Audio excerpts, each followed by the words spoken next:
Mamma mia!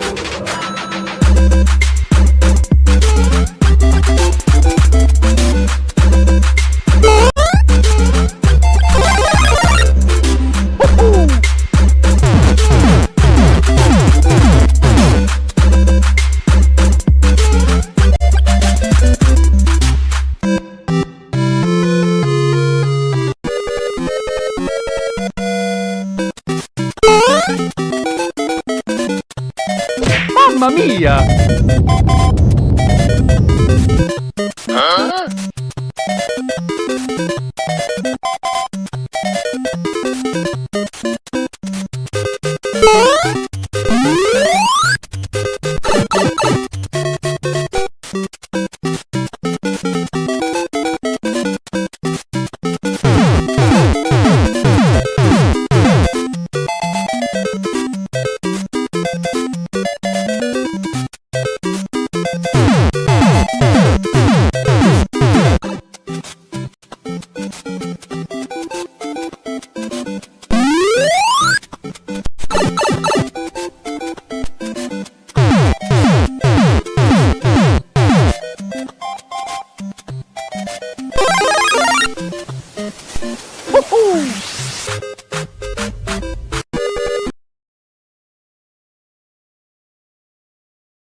Nope.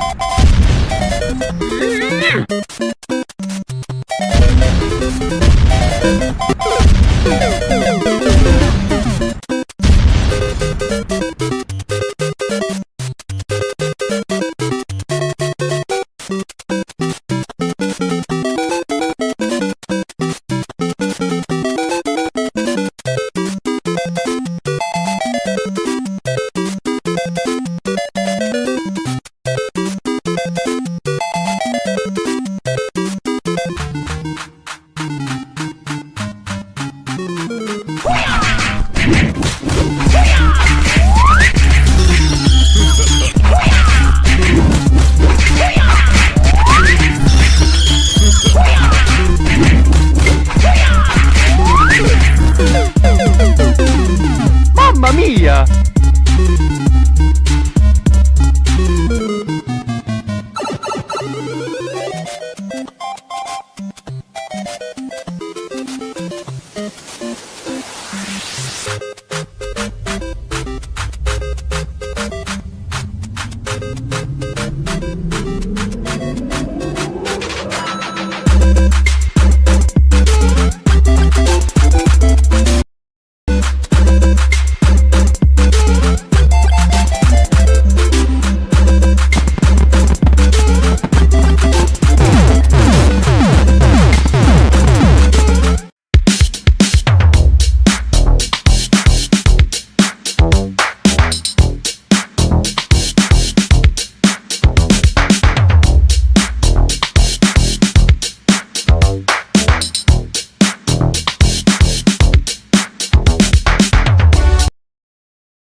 Hey guys, Corgs 2026, Gamer Ahmer and I here from the Game Masters. We want to give a huge shout out to Stone Age Gamer. Stone Age Gamer. Thank you so much for sponsoring us and the event, even though Randy didn't beat anybody.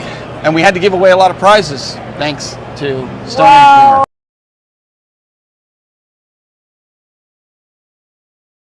Oh, here At we least go. that's what I'm just going to tell everyone. Go. You know, I can't Three be times that in a bad. row. Third time's a charm. It didn't even help me, but people were happy that they won because they got amazing prizes. StoneAgeGamer.com for all kinds of great consoles.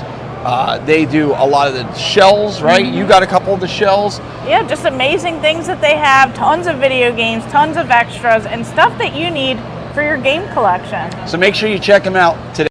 All right. Welcome, welcome, welcome. It is Wednesday. It is episode 55 episodes. Yeah, over here. Hey. Years old here for the show. Boy, you're looking kind of No. Things have changed up. Don't look at all the clutter. Don't mind all the mess over here. Well, it's looking good. You got everything situated. You got everything centered now, so it's a step in the right direction. Right? Yeah, let's hope it stays this way. Because over 2 bathrooms of this house. Oh boy, 2 bathrooms. There's not anything in this bathroom. that can't be good. How do you get away with that and not get? How do you not get yelled at for that? Well, it kind of just happened today. Oh boy. Oh.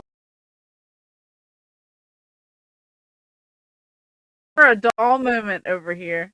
So we've got an interesting topic today. It was kind of brought up spontaneously last week during the show, and I told Brandy, I was like, "Stop! Wait, we're not going to talk about that." What do you guys do? Do you open them? Do you keep them sealed? Do you grade them? We're going to talk about that. I think Brandy, we're going to have a lot of people with mixed feelings on this. Shout out to everybody. Who do you got over in your chat room? We got a lot of people already going back and forth. We have Chase over here. Don't count him. Yeah. I know. Is he still in the chat? Is he still in the chat? He dive bombs and comes back. We have Master Games Guru. We have Tangela Tube, Zen Bloke, David B69. It's all Doug and Games. Growlbound Gaming, X-Men Rogue, Ted Adam Green. Wait a second. Did you say Growlbound Gaming? Grail. Okay, because it sounded like you said growl. Well, I think it's my accent coming out. Oh, it's the accent.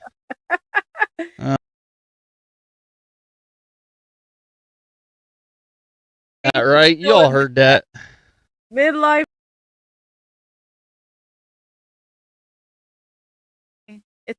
It's very unique. It's one of a kind. And then we have somebody.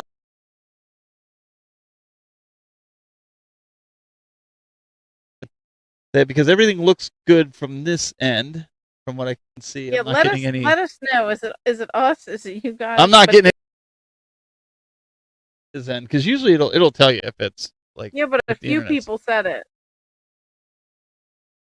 Yeah. No. It can't be everyone. Then it's got to be a YouTube thing. Try. What I was gonna say is pull up in Facebook too. Still freezing. True. So I'm not seeing it freeze on my. Oh, maybe it is freezing. But see, it's YouTube though, because YouTube's showing X. Other time, so it stops and goes. Yeah, they said it was on and off. People are like, it's freezing. Uh-oh. What? I just watched it freeze on my phone. All right. So, if you guys are okay with this, I could try one thing. Okay? Well, we're going to have to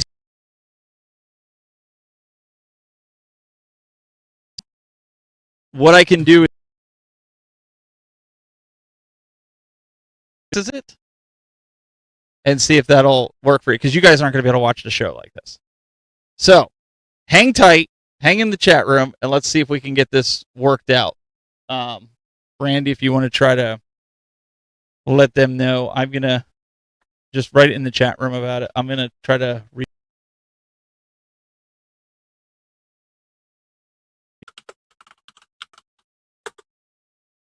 Yep, people are saying do the restart. We have no.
Mamma mia!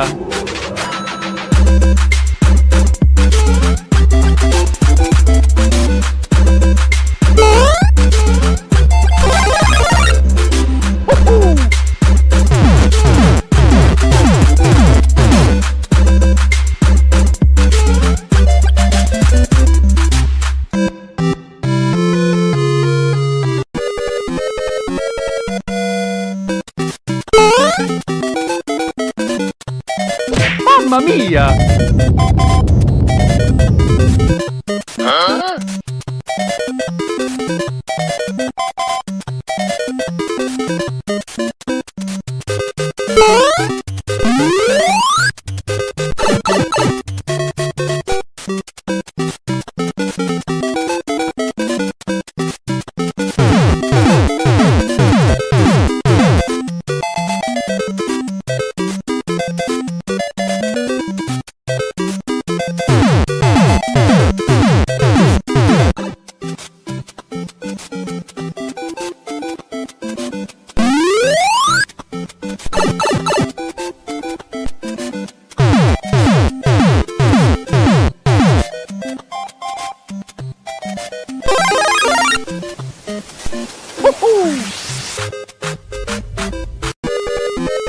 Nope.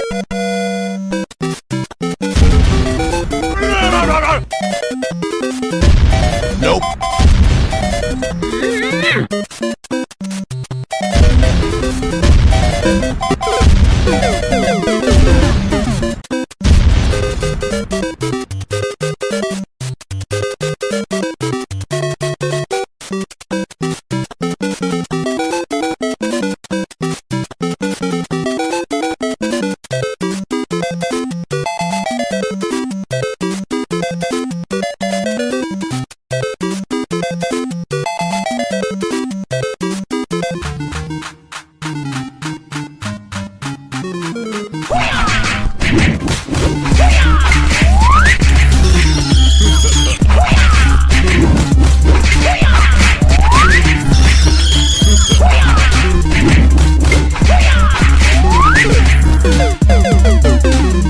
Mamma mia!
Hey guys, Cords 2026, Gamer Ahmer and I here from the Game Masters. We want to give a huge shout out to Stone Age Gamer. Stone Age Gamer. Thank you so much for sponsoring us and the event.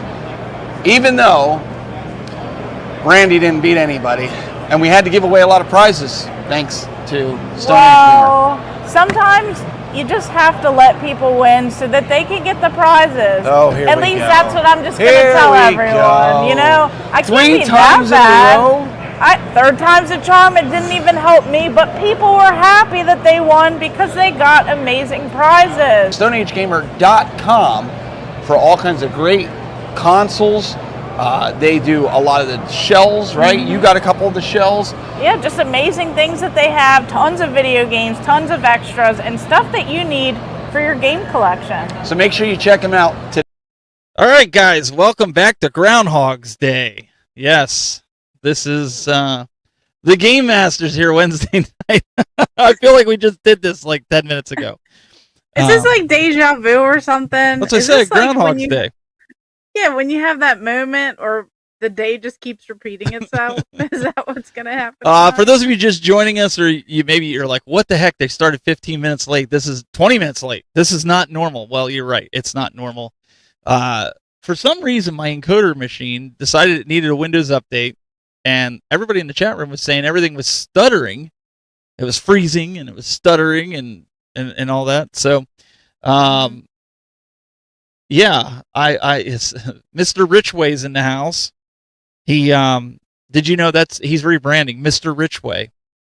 Yeah. Mr. I own 3 or 4 cars and Rolexes and watches and breaking the internet. No, I did. I broke the internet. I know. Look, it was funny because he popped up the other day in one of his new car groups or something like that, and it recommended it to me, and I'm like, I'm not buying a new car. Get out of here. Yeah, I don't know if you guys know it. Yeah, do it the rich way with Mr. Richway. All right, so we're getting a thumbs up. No sound issues. Awesome. So, yeah. What you guys missed earlier, I said to Brandy, I said, "Wow, your camera looks a lot better. You know, look at she's got the sun's going down and the camera's looking good. What happened?" We got some new windows. So now I forgot because I don't have blinds. Forgot to get blinds for the windows. So yeah, we were focused on that before the show rather than focused on the internet the issues that we were having with rebooting. Normally, rookie mistake. Normally, I do that before every show, but she got on like 15 minutes early because we had to get her camera set up because of you had to move it so they could put a new window in your house. So we got everything done. It was over here on this side, and I kept looking at it off to the side, but then I would have to turn and type. So when I, had all this stuff like in essentially shambles, it's still a little bit of a mess. But I was like, oh, now's the perfect time to actually move my camera and have it like right in front, and the keyboard's right here. Like, why didn't I do this at the beginning? What was wrong with me? I don't get it.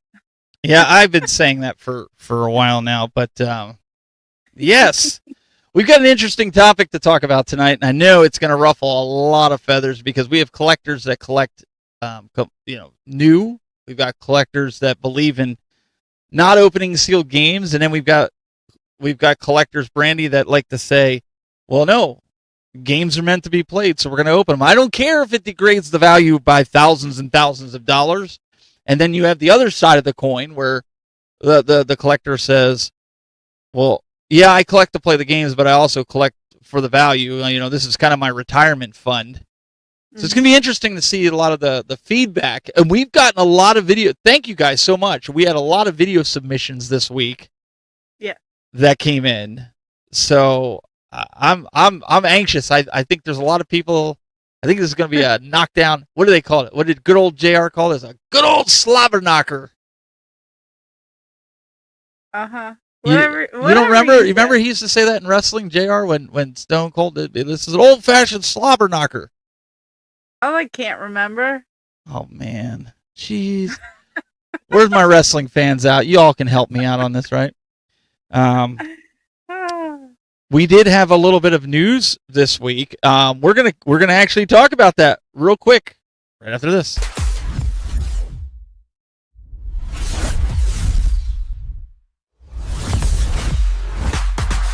All right. So, Brandy, we've got some news. We never discuss news, but we've got some news to talk about. You know what that is, right? Who's this we? We have. You're supposed to go with this. Go. Yeah, but what are you talking? You're supposed to let your co-host know. Well, you know about it. Well, since we're going all digital now, I mean, you should know about this. I mean, oh wait, you don't know about it because you didn't get to see the memo because Sony was down and so was Xbox. I know, right? It's crazy. What are they thinking? They're not even ready for this. Okay, guys, this is what we're dealing with. They're not even ready. If people are asking me if I'm ready for this future, they're not even ready for what's going on. This is the future, guys. And honestly, I don't know what didn't you tell me that Sony was selling off some of their plants that they can't do physical anymore even if they wanted to? Yeah, I mean, I think it's like the main one. They're pretty much converting it over, and I don't know. People think they're gonna come back and say we made an oopsie, but what's gonna happen? Because Yeah, I mean, you can't go back on that. I just think that if you're gonna say that we're gonna go all digital, but yet you're not ready for it, if you're gonna say that everybody needs to go digital, and you can't keep your services up, you're not going to sell new products. Yeah, I mean, that's definitely a off-putting thing. If you can't keep the servers up, if you get hacked, if the servers go down, if there's some sort of breach, if you get locked out of your account. I mean, there are so many reasons right there, things that are out of our control, but what do they expect? They expect you to keep on paying for the services whether they work or don't. Yeah, and does anybody know? I mean, a lot of times these guys, they'll offer like so much money off, or they'll give you like a free month or a free, whatever. I haven't seen anything where they're offering anybody anything, and I think if I'm not mistaken, what did you say? Xbox was down for 20 hours, and PlayStation was down for quite a bit of time, because I know Steve did a video on it, and a bunch of people did a video on it, and listen, everybody's thinking the same thing here, right? This is not stuff that's supposed to be happening right after you announce that you're not going to do physical anymore. Am I the only one thinking this way? I mean, I think a lot of people are thinking about this, but once again, there's a lot of people who just don't care. I don't know. I guess they like to start arguments, and they think that their way is the best way, and I don't think everyone fully has a grasp on what all of this means for the future. No, and I'm kind of nervous myself, because I know there's a lot. Like my son, you know what he did? He went on Steam, and that's what he was playing while it was down. He's like, okay, well, it's down. I'm gonna go on Steam. And he actually is in the process. He started taking his Meta Quest 3, and he's doing the PC VR. We ordered a cable for him to do that, and like he's already thinking. He's not even thinking PlayStation 6 at this point. He's thinking PC. And he's a console gamer. He's always been a console gamer. He's not thinking console. How many of you guys in the chat room are already thinking that as well? Are you even thinking that, Brandy? Because I know you're not really.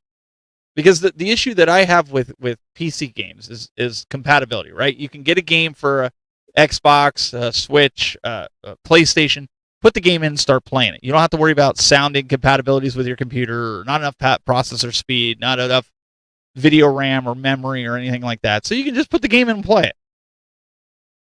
But now, does that scare you? Yeah, because I don't really know how to use my computer.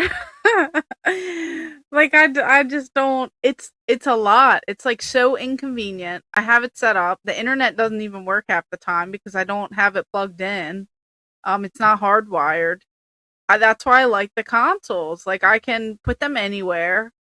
It's easy peasy. It's just so simple to use. And the computer stuff, like I don't quite get it. So that's why I've not really dove into it. I'm more of a PlayStation person, but this is just a very disappointing thing. So now I'm just kind of shifting a lot of it to the Switch. I've been playing the Switch 2. And I could see where that they're gonna kind of take over. Listen, I've made this kind of declaration before, and I'm like, I am not planning on getting a PlayStation 6. I am a big fan of PlayStation. I play that more of the new gen consoles, Brandy, than any other console. Switch is second. Mm-hmm. But I'm at the point now where I'm slowing down and not buying as many PS5 games. I'm buying only the ones that I want to play. Same with PS4. And I'm focusing my collecting attempts and collecting measures on retro cartridges, physical cartridges, or Wii U games, or Wii games, or Xbox 360 games, or anything from that era and earlier, because at least I know they'll work one day when they decide to shut the servers off, and I feel like for me, anyways, there's such a backlog of a catalog of games that I never got to play as a kid, and I'm sure you didn't get to play as a kid. That we could have a lifetime of just collecting that stuff and be happy, and not play the most modern games. Yeah, I mean, I think we're gonna see a lot when it comes to, who's supporting what, where people are gonna go. Are people gonna boycott just because? Are people, gonna support these new consoles when they come out? What are the prices of these new consoles? How powerful are they? If they're digital anyway and you get a better experience on the PC, are people gonna shift and kind of make their choices then? Like, I mean, it's not even like things are exclusive anymore. I mean, Halo is on the PlayStation, so I don't even understand what's going on anymore.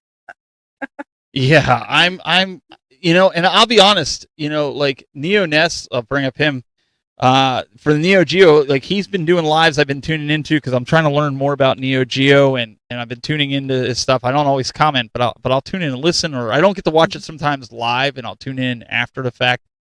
So if you guys aren't subscribed to Neo Ness, you guys need to subscribe, especially with the AES Plus coming out. The man has tons and tons of information. And I'm almost thinking, like, Brandy, that is kind of like the better system to collect for right now, even at the $90 price point, because at least you know what you're getting. And for the majority of us collectors and video game enthusiasts, we never had a Neo Geo growing up.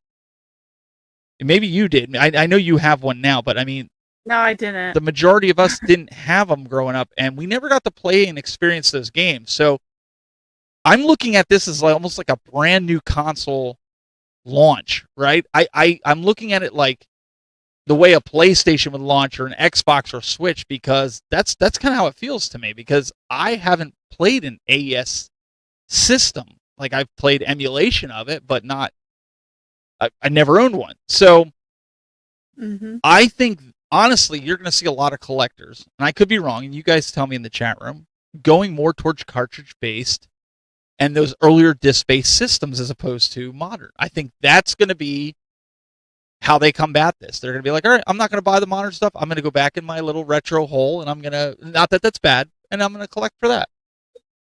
Yeah, I mean, it's just disheartening when you, like, look at it, because there are new games and stuff that come out that I do want to play, and I want to spend that, like, time and experience on. And obviously, retro is always there. I enjoy playing the retro games, and I've been on, Super Nintendo kick, especially recently. I've been finding more and more games, experiencing them, and kind of like making my own choice on what I like versus don't like. And I think it's a shame when you have to, like, kind of put yourself in, like, a box. Like, does everyone want to be just retro only or modern only? A lot of people like to be able to just do whatever they want whenever they want. Have that different experience. I don't always want to play the same games. I like to switch things up. Somebody said it in your chat. You will own nothing and you will like it. Yep. And that's sad that did come true, because I do get that, a lot of times on, like, a collection tour or something like that, people will say that. But it is sad when you think about it that now they're kind of forcing that to be true. So. Yeah. And so one of the things that's being said here in the chat room, DG, she is, if you haven't seen it, she has announced that for the month until September, for the month of August, she is not doing anything PlayStation related. That's her boycott. And a lot of people are going to sit there and say, well, that's not going to do anything. No. When it starts hurting Sony's wallet, oh, you better believe it's going to do something. When it affects their bottom line, they are going to do something about it in some capacity or another. PlayStation Ain't Dead podcast says PS5 all the way. Mr. Variant, he says, leaves the multi-billion-dollar company alone. Oh, leave the multi-billion-dollar company alone. Couldn't help but, yeah, PS Ain't Dead. Okay. Yeah, man. I don't know. I'm more and more, Brandy. I'm leaning toward. I know they always said when you get into video game space as a creator, don't pigeonhole yourself into retro. Don't call yourself like a retro channel or something like that. It works for some, but not everybody. But I'm afraid we're going to almost have to pigeonhole ourselves into retro, because that's the only way you're going to be able to talk about physical games. Yeah, because it's like the other alternative is, all right, guys, this is completely against everything else. Let's look at these digital games that are coming out. And, like, it's just a whole different. Yeah, come look It at. just doesn't hit the same. So I got a question. I don't know if any of you guys saw this, but did you see the mock-up of the new controllers for the Sony PlayStation? The new controllers. They said, look, not only is Sony doing away with physical games, they're doing away with physical buttons, and it's like the Sony PS5 controller without any buttons. It's all like digital, like your phone, Oh, and then you play it.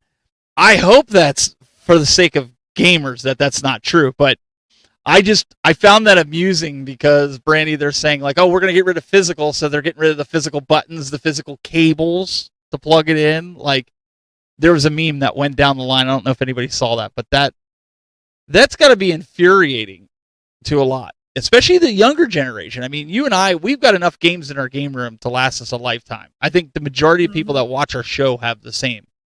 What I'm worried about is the upcoming generation, the young teenagers now. It's a PC or go home. And you know what? My son, his birthday is Sunday. He'll be turning 14. One of the things he asked for his birthday, Brandy, was Grand Theft Auto, whatever the $100 version is. I guess it gives you all the access and everything like that. I said, man, $100 for a digital license of something. I'm like, you're okay with that? He's like, I just want to play the game. He's like, it is what it is. He's like, that's how that generation thinks. They just want to play the game. And I think you made mention of that in a video, didn't you? Yeah. Unfortunately, that's a lot of people. Like I have coworkers and stuff where they're like, "Oh, I know you're going to be upset about this news, but at the same time, I buy all my stuff digital and I play when I want and this and that and, yeah, it's sad." But think about it.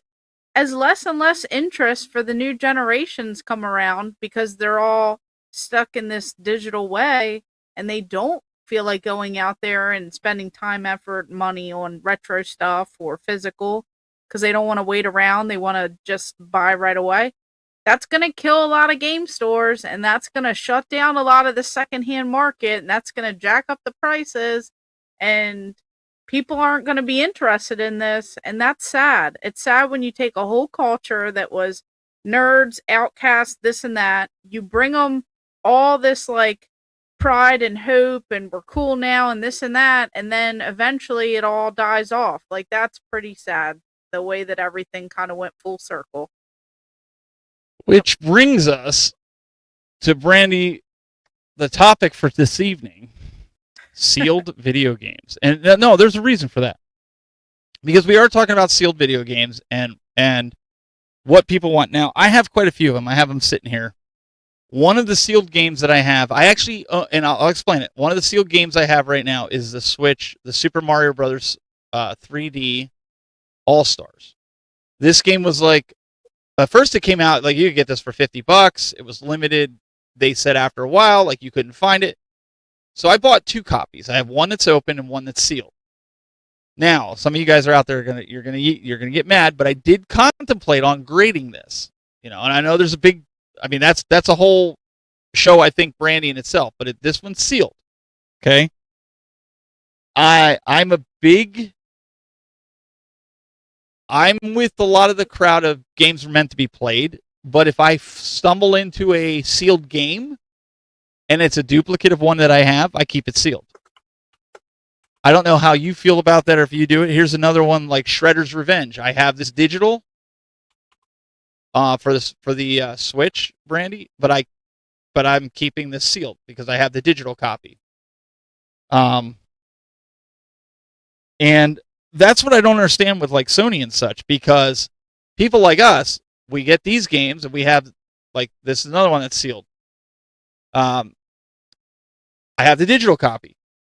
This was a not for resale one that came with the collector's edition. If we had the digital copy, we're buying a physical copy and we're going to leave it sealed. That's just what we do. And then I have an indie game for the PS5, Brandy. I only brought a few of them out, but like the Pedestrian. I have this digitally. I bought it on Steam, and then I ended up winning a giveaway when I was at GDEX last year, and I won this game. There's only a few prints of these out. So I kept it sealed. I have different reasonings for these being sealed.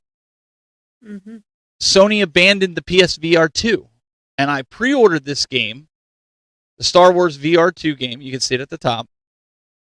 But I wanted to play it so bad because they said that these were back ordered, so I bought the digital copy, which is how I was playing it. So I kept it sealed because a lot of the PSVR 2 games are going out of print because Sony kind of abandoned it. So I feel like leaving this sealed is going to increase the value. Yeah, I mean, I collect for the games, but let's face it, we all keep a tab on what these things are valued at. Do you agree with that type of collecting before I go into some of this other stuff? But do you agree with that, or do you think that is that not how you collect, or do you just open everything? I just think it's different when it's like new stuff because we're not going to have the same customer base in the future on some of the new stuff that's sealed. So I feel like the reason why older games sealed are worth money is because not everyone kept those around. Because no one knew to keep the stuff sealed. Like everyone was just playing it, having a good time. And if things were kept sealed, it was, they never got around to it or it was tucked away or something like that. So I feel like, people who are collecting newer stuff, it's not going to be quite as valuable as the old stuff is sealed. And then kind of how I've shifted my philosophy is if I have games that are sealed, I'd rather have them open to potentially play in the future. So I've actually gotten rid of some of my sealed stuff to have some of my opened, games in collection, going for like Super Nintendo games and stuff like that. And same with like displays and standees and such. Like I don't even want sealed stuff because I'd rather have the stuff open and enjoy it. So we were kind of like hinting about that last time with the Mike Tyson's Punch-Out standee. I don't want it sealed. But I don't want to open it because I know the value's there, so I don't want to touch it. But what if you had two of them? If I had two of them, I'd keep the opened one open and I'd get rid of the sealed one. But like people out there, sorry, I'm reading through comments here. I'm trying to keep up with them. They're like flying by, guys. I'm doing the best I can here. So with that being said, some of you guys, you open it, but if you have duplicates, even of the newer ones, you would still open up a physical edition, even if you have the digital? Or what if you had two? Like, I have some Wii U games, Brandy. I have two of them. One that's sealed and one that's open because that's what I came across it. I don't buy digital. So, like, I don't... No, I'm talking physical. I have two Wii U games of the same game. A lot of the Lego Dimension games I have a few Donkey Kong games that are sealed, and then I also have the open version of it. Mm-hmm. And I don't intend on opening the sealed version. So then, does that make me wrong if I end up selling that down the road for, and whatever, because we know the value is going to go up with it being sealed. That's the question. Sorry, I saw that comment. I'd open Which one? Tyson, put it in my room, and chain smoke all around it. That gives me anxiety hearing that. Oh, you talking about Sean? That hurts. Like, I mean, I know I'm not doing anything with it because it's literally sealed and it's just sitting there. But I couldn't imagine someone just opening it and then smoking around it. That decreases the value. That's heartbreaking. And it just, like, would ruin it. It would make it all just messed up. Well, here's something that's near and dear to your heart. Yeah. I have a collector's edition already. It's open. I have the Switch version of it, the collector's edition. I got this for $10 at Walmart during the sale, and it's sealed. It's the Unleashed PS5 Deluxe Edition, and I kept it sealed because I have the game digital. I have the Switch game that's physical, that's opened, and now I have this game, and I only bought it because it was $10. It was... Yeah. See, I'd do that too, and I wouldn't open it because if I already had one, I wouldn't open it. I'd put it up on a shelf. But I'm trying not to do that. Going forward, I'm trying not to do that, but when they just fall on your lap like that, what I'm saying is... for $10, I'm not buying things with the expectation... Okay, like that Tony Hawk one that you got me, right? Yeah. It's still sealed. Same with the same with the other one. I know the plastic's ripped on it, but it's still, the collector's is still sealed. Yeah. Because I'm not sure if I want to open it yet. What am I going to do? Ride the Tony Hawk skateboard? Am I going to go buy some trucks and some wheels for it and some risers? You could. That'd be very entertaining to watch. I think people would want to see that, man. You want to talk about subscribers growing? People be paying to see that. I'd be getting super chats left and right. They'd be like, "Oh, we want to see that." I used to skateboard back in the day. I did. I skateboarded back when I was like 16, and I mean skateboard where you go to the malls and get thrown out, where we would skateboard and grind rails and stuff. We had a skate park towards like. See, we didn't have that. We were Charm outlawed. City Skate Park. Anyone know about that in Baltimore?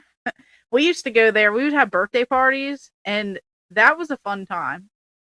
Those were like the good old days when you could like actually finally go somewhere and skate instead of up at the school where everyone was at, and then things were like not in the best condition, and you'd mess up your board. Oh yeah, we've done that. Get yelled at, like, those were the days. How many sealed games versus how many open games? So absolutely, I think I own maybe 60 to 70 sealed games, and then I have probably like 2,000 to 3,000 games that are open. Brandy's probably up near 10,000, and she probably has about how many games that would you say that you have sealed? If I do, it's like some of the newer stuff that I haven't gotten to, but most of the time I'll open the stuff up now. You're one of those. You're one of those people. It's a very small number.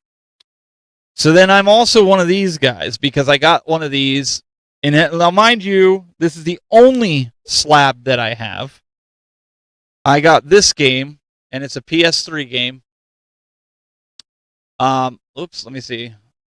There was a guy on Facebook Marketplace near me. He was selling this for $20, and I bought it. Wow. I think the game itself is only worth like $7 or something like that. I think graded, I think it's worth maybe $30, maybe. I don't know. I haven't looked it up. But I felt like $20 for this was worth it. Don't you think? I have the game. I have the game. It's open. It's a what is it? A 9.9? It's a 9.9. I don't mind like a few sealed things and a few graded things for like the history purposes. Like when I was going for the full worldwide Nintendo 64 set, I actually bought a graded copy of a Japanese Mario no Photopy. I don't even know how to say it. But it's not really a game. It's kind of like a software type thing where you take I play more than 5. But no, so pretty much I got it cheaper graded and like a new unopened copy. It was graded and I got it way cheaper than a loose cartridge of the worldwide set that I was going for. So that's the time that I did buy a graded game. And then I also got another graded game because it's for the Wii, a Resident Evil game. And some guy threw it in with the bundle. He was like, "Here, if you want this, you can have it." I'm not gonna say no, I don't want it. No, I took it. That's like CC Games said. It costs more than $20 to grade it. That's why when I saw it for $20 to buy it, I was like, "That's a no-brainer. Like, why wouldn't I buy that?" And the guy, that's what he did. I don't think he realized what he had. He knew it was like a graded game, but like I don't think he realized, that down the road it could have value. And listen, we could get into a big debate about graded games, and I know there's people that like graded games, there's people that hate graded games. Am I going to open it just to answer? No, I'm not going to open that one. But I also wonder, are games that are sealed more sought after from retro than they are from modern? And the reason I'm asking that is, and would you open it? Like if I had the opportunity to buy a cheap Rob Nintendo Entertainment setup, the whole box system, let's say I got that for a steal at $400. We know that they're going for $1,000 to $1,200 opened. But let's say I could get a steal at a yard sale that's sealed for whatever reason for $400, and they think that they're, I'm not opening that. Brandy, I'm not going to open it because I already have a Nintendo. I already have a Rob setup or a power pad. I'm going to keep it sealed because the nostalgia behind it being 40 plus years old, and I'm the one owner that could open it. Does that make sense? Yeah, I think some people do it too, like for like the history of things. Like if I get lots of games and there are some older ones that are sealed, I'm not going to open that up. I'd rather find a open copy. Yeah. Because I don't want to take another one out of circulation, whether I'm going to do anything with it or not. Like, I'd rather get that in touch with the right people versus, whatever. Or maybe one day I just want to go ahead and open that up and have that those memories of opening up a game with the manual and the smell of the games. Like, it's different. It's like a different feeling. Yeah, I mean, I think a lot of people, though, are holding on to these sealed games as an investment. And I don't know if I agree with that. I don't think video games in general are an investment. And I get it, some people have sold stuff because they've had to. A water heater or a furnace, or a car breaks down, or you need a new roof in your house, or I don't know, you name it, whatever the catastrophe that could happen, right? Yeah. I feel like there's other ways, and maybe for some there is no other ways, but I don't feel like, if anything, if you're trying to sell your stuff because of hard times, I feel like whoever's buying it's going to take advantage of you. You're not going to get the absolute highest value that you can. I mean, if you go in with that you're desperate into like a game store and be like, oh, I need to trade, I need to sell this. I got a bill that's due, or I got to, my kid broke his arm, or, my washer died. They're going to take advantage of that, man. They know you need cash. Yeah. So I don't think there's an investment process with this. Yeah, I feel like if you are investing, you kind of have to be like in the know. You have to have that clientele. You have to have some sort of like store, whether it's online or physical. Because I was talking to some other creators about that, and they're saying that there's still people out there that are getting into, sealed games, and they know the right people, and they're making, tens of thousands of dollars just for like one physical game at a time. And they're in like $1 million business. But I just think that is not something that's consistent. It's not something that all of us little people can do. Like, I can't just go out there and get into the market like tomorrow and then be an expert on it. Like, well, I want to touch. Pretty crazy. I want us to touch on this comment here by Sean, Ain't Dead Games. He says, open up your games, play them.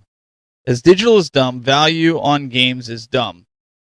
I agree with that. Opening up games and play them. But if you come across the cheap game that's sealed, this was my point of leaving these sealed. I've already bought for full price this game in digital. Why would I open this up?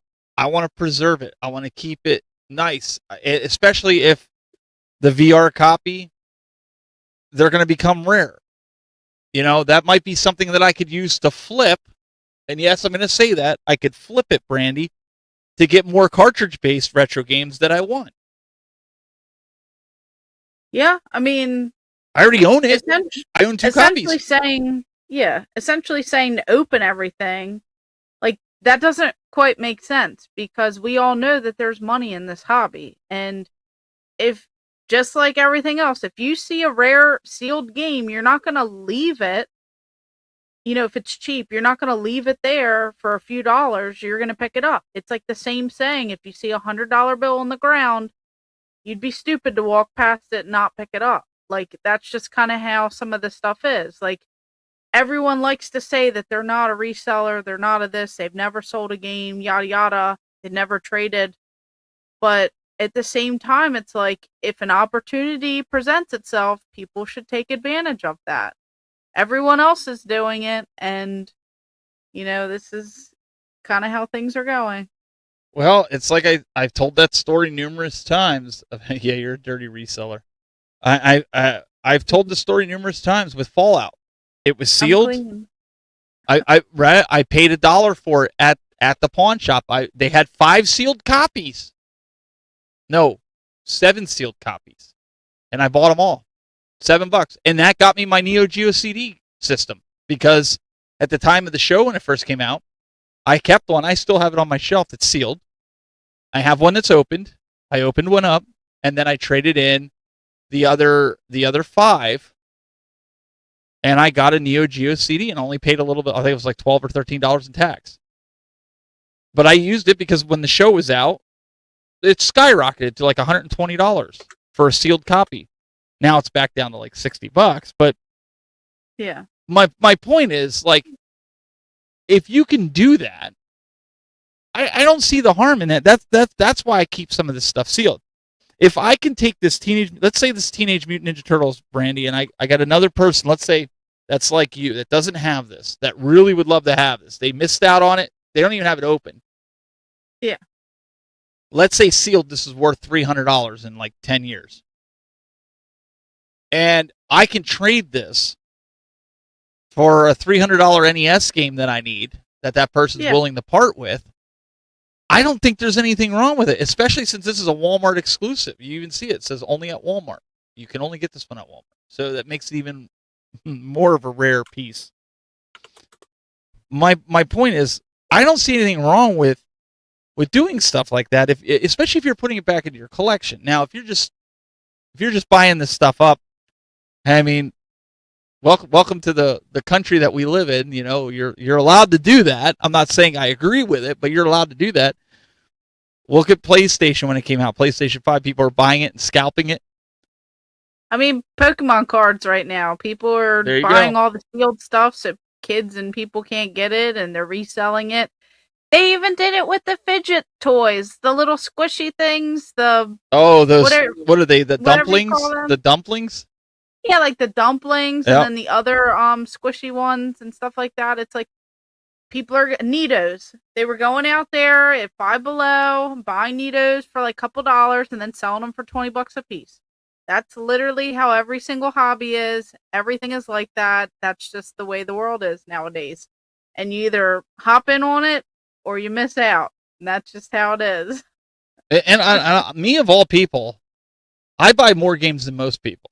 And you're probably going to sit there and be like, well, that's impossible. No, it really is. I have 3 kids, and my wife plays games. So guess how many video games I have to buy of each? Guess how many copies of each game I have to buy? Because we don't share games. Everybody has their own games. And unless it's a game that they wanted to try or wanted to play. So, realistically, in this house, counting that sealed copy, I have 6 copies of that Mario 3D All-Stars game. Realistically. All the Zeldas, Breath of the Wild and Breath of the Wild 2 and all those, just about every Switch game you can think of, that's the Bonanza, all that stuff, I've bought them for all the kids. And now I've been buying it when I can for my daughter's boyfriend because he has a Switch too. So imagine how much larger my collection would be if I didn't have to buy. So when a game comes out and it's $70, I sit there and I do the math and I go $70 times 5 at least. That's what I'm paying per game. There's no way. It's what I'm doing, honest to God. There's no way I could do that. That's crazy. That's what I'm doing. So that's why I say when people want to sit there and say, well, oh, you have a sealed game. Well, yeah, but that's what I do. That's my daughter has her version. My son has his own PlayStation 5. My daughter has her own PlayStation 5. I have my own PlayStation 5. Everybody's got their own Switch 2s. Everybody's got their own Switch 1s. My littlest one, she got the hand-me-down Switch Lite. She plays Baby Shark on it. Wow. Everybody's got a console. Everybody's, so in my situation, and I'm not saying it to be like, oh, woe is me. That's not what I'm saying. What I'm saying is when you have games like this, this is why sometimes I get duplicates of sealed ones. It just happens. Yeah, no, I don't know. I don't know how people can do this as a whole investment. Like, you just kind of have to know, I guess, the way that things are. But like people are saying in the chat too, Phoenix Resale and other people, they went to this warehouse where people literally have millions of dollars invested in this stuff. And what they essentially do is they just hoard all these games, sealed copies of stuff, for the newer stuff, for the, the older games, the retro games. They have those full shipping containers, like those shipping boxes from Nintendo for like Super Nintendo games, for Nintendo games. And they just ship them all out. They get graded. They sell them to people who want to go into this whole investment. And that's just, you're talking big money when you start doing stuff like that. I feel like all of us who are in the chat, we're not really into that market, so we're not fully going to understand everything, that's going on. All right, so DG has a question. I want to bring it up because she's asking everybody this question in the chat room. Let's see if I can. Actually, Brandy, can you read it? Because you'll have to read it out of your chat because it doesn't give me the whole chat here. Okay. So it's in your chat room. It says, she says, right. Let me ask you something. That's what it starts with. Yeah. How do you feel about resellers buying up tables at the conventions or bins? I really feel like that should be done after a show or the end of the day. So that is like a loaded question because let me tell you this. When you go to a convention, there's like a whole day or two where they're set up and there's literally vendors who are buying from other vendors from the second that a table is set up to the second that all the merchandise gets on the table. Even when I've set up at shows and I've set up tables, I'll put like my perler bead art, I'll put my little cheap trinket stuff that I'm bringing to the show to sell, and people will come over and they'll offer to buy stuff at the table, and I don't care if they're going to resell it or whatever. And that's kind of the same mindset that a lot of people have. Some people just want to clear out their stuff and they want to move on. There were a few people at certain conventions that I just went to where they were getting out of the hobby. So someone offered to buy up their whole table and they sold it, like before the show even started. And then they just took their table over and they set up there and continued to sell. I mean, this has been happening for years, and this happens at every single convention, every single show. It doesn't matter if it's video game related or not. Like, if people see something, money talks. And yeah, in theory, you'd like to think that VIPs and regular people and guests who are coming to these conventions, you would think that they should have first dibs. But at the end of the day, money talks, and that's just how the world works. And is it morally right? Is it the neighborly thing to do? But I think that falls on the convention runner, honestly, because I'm of the opposite mindset. I'm of the mindset of, okay, you're going to go in there and buy a table out. So let's say I buy a VIP pass, Brandy, for me and my family, and I spend over $500 to get in there early to check out these deals. Meanwhile, these vendors aren't spending more money to get in. They're spending what it is to set up their table. That would be the same way as if a Walmart employee, when PlayStation 5 or Switch 2 or Xbox came out, and they gobbled them all up before you, the consumer, had a chance to get them. They do that. Not legally. There's rules and laws in places that they're not legally. I'm just saying they're not legally allowed to do that. They don't even have that at the conventions, is what I'm saying. And I feel bad. It's kind of the same thing like you and me have, and some of the other YouTubers, where we won't buy anything until the VIPs have come in and had a look around. I didn't even buy stuff till Sunday. But my point is, we're not going in there. But we're not going in there and clearing everything out. I'm with you. I wait as long as I can if there's something. Because a lot of the vendors, anyways, that I buy, most of the stuff that I'm buying, anyways, nobody's going to buy anyways, because it's filler stuff that I need for my collection for Nintendo's entertainment system. But my point is, I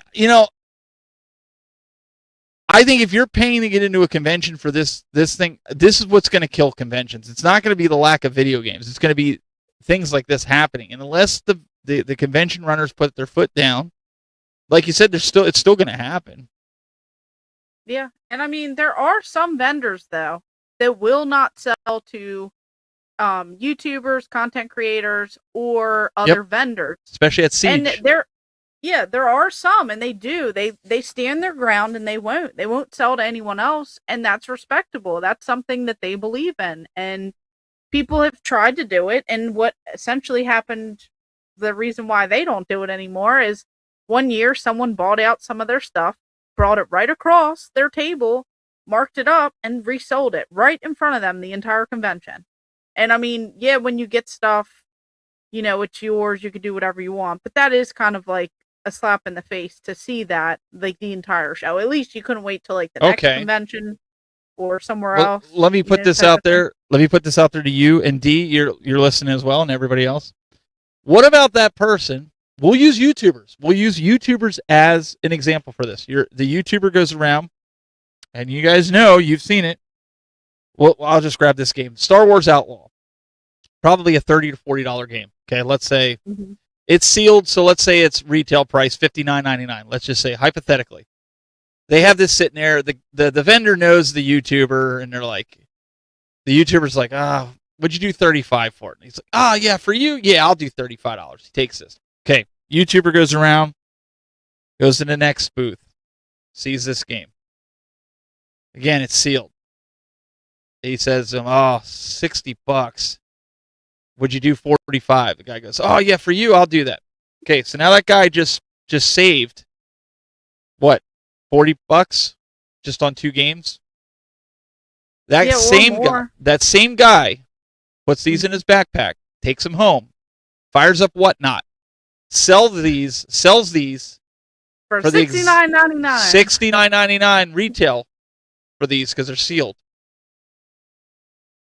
Is that okay?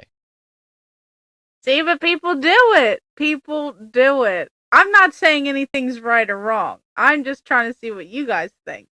But I mean, that's just the way. No, I'm not condemning anybody. I've seen it done. I've watched people been given games only to turn around and sell it 10 minutes later by trading it in somewhere. Yeah, I've seen people literally say, yeah, these will go great in my collection. I'm buying this stuff, whatever. Or they're giving me this stuff because they think it's going in my collection. And then 2 seconds later, I'm going to resell this. That's some crazy stuff. If you're like swindling a person to think that, you know, it's going in your personal collection or it's going into something that you're going to appreciate, but your intent the whole time was to resell it, that's a little like. I've watched this guy do it. No, I'm just kidding. I got to bust on him. I haven't seen him in a couple weeks. Destination Switch. I haven't seen him. No, Marcus doesn't do that. But no, you know, I just find that humorous that people do that. It's like, you want a deal, but then you're going to turn around and you're not going to give somebody else a deal on the same game that you just bought. And then you'll turn around and say, I hate resellers. But then you're turning around being a dirty reseller yourself. And that's what makes it dirty. Like, not to say I support this or not, but it's like the YouTuber put in the work. They have an audience. They can get eyes on a business. I get it. It's kind of like a promotion. Like, yeah, I give you $10 off, but you're going to make a video. Daryl does it to me all the time, and I'm being serious. He'll get stuff really cheap. You know, look, he put in the work. Yeah. Exactly what you're saying.